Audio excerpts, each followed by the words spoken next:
আসসালামু আলাইকুম। কেমন আছেন আপনারা? আশা করি আল্লাহর রহমতে আপনারা সবাই ভালো আছেন। আমরা আল্লাহর রহমতে সবাই ভালো আছি।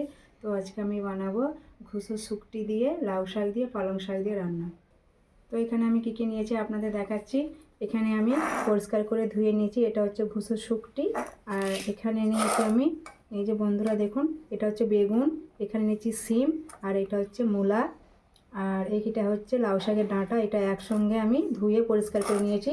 আর এটা হচ্ছে পালং শাক। দেখুন বন্ধুরা, এটা হচ্ছে পালং শাক, আর এটা হচ্ছে লাউ শাকের পাতা। এই দুটোকে আমি ভালো করে পরিষ্কার করে এখানে ধুয়ে নিয়েছি। আজকে আমি রান্নাটা চুলায় করব।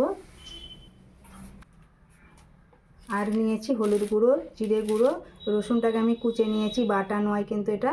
এখানে নিয়েছি পেঁয়াজ কুচি, ধনেপাতা আর লবণ। আর এখানে নিয়েছি সরিষার তেল। দেখুন বন্ধুরা, আমি কড়া বসিয়ে দিয়েছি, আমার কড়া গরম হয়ে গেছে। এবার দিয়ে দেবো সরিষার তেল। এবার আমার তেল গরম হয়ে গেছে, এবার দিয়ে দেবো ঘুষো শুকটি, দিয়ে দেবো পরিমাণ মতো লবণ, হলুদের গুঁড়ো। এটাকে ভালো করে নেড়ে নেবো। ঘুষো শুকটিগুলো আমার ভাজা হয়ে গেছে, এবার আমি এগুলোকে তুলে নেব।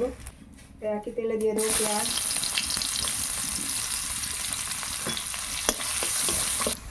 এবার আমি এতে সবজিগুলো দিয়ে দেবো।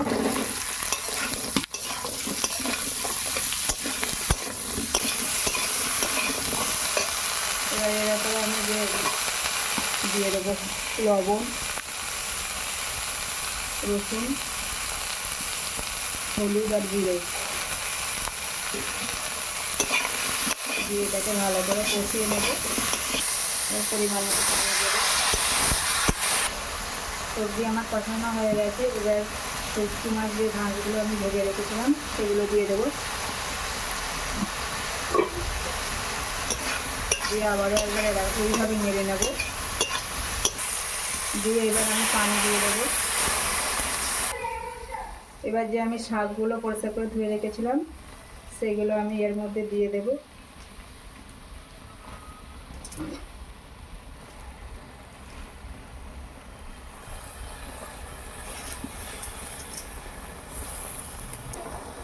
এবার দিয়ে দেবো ধনেপাতা।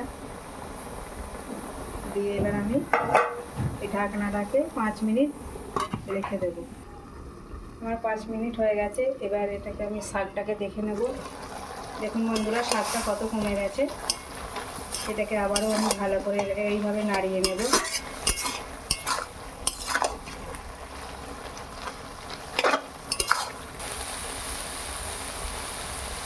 পরিমাণ মতো আমি অল্প শাকে চিনি দিয়ে দেব। যে কোনো শাকে চিনি অল্প করে মানে পরিমাণ মতো দিলে শাকের টেস্টটা আরও বাড়িয়ে দেয়। সেই জন্য আমি এতে অল্প পরিমাণে একটু চিনি দিলাম।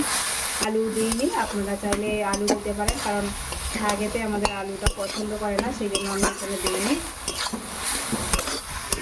দেখুন বন্ধুরা, আমার শাকটা হয়ে গেছে। এইবার আমি নামিয়ে নেব।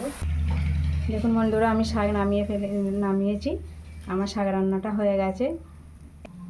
এইভাবে আপনারা বাড়িতে বানিয়ে খাবেন, খুবই ভালো লাগবে। ভাতের সাথে এটা খুবই ভালো লাগে খেতে।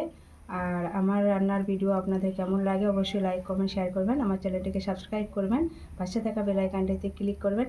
আপনারা সুস্থ থাকুন, ভালো থাকবেন। আল্লাহ হাফিজ।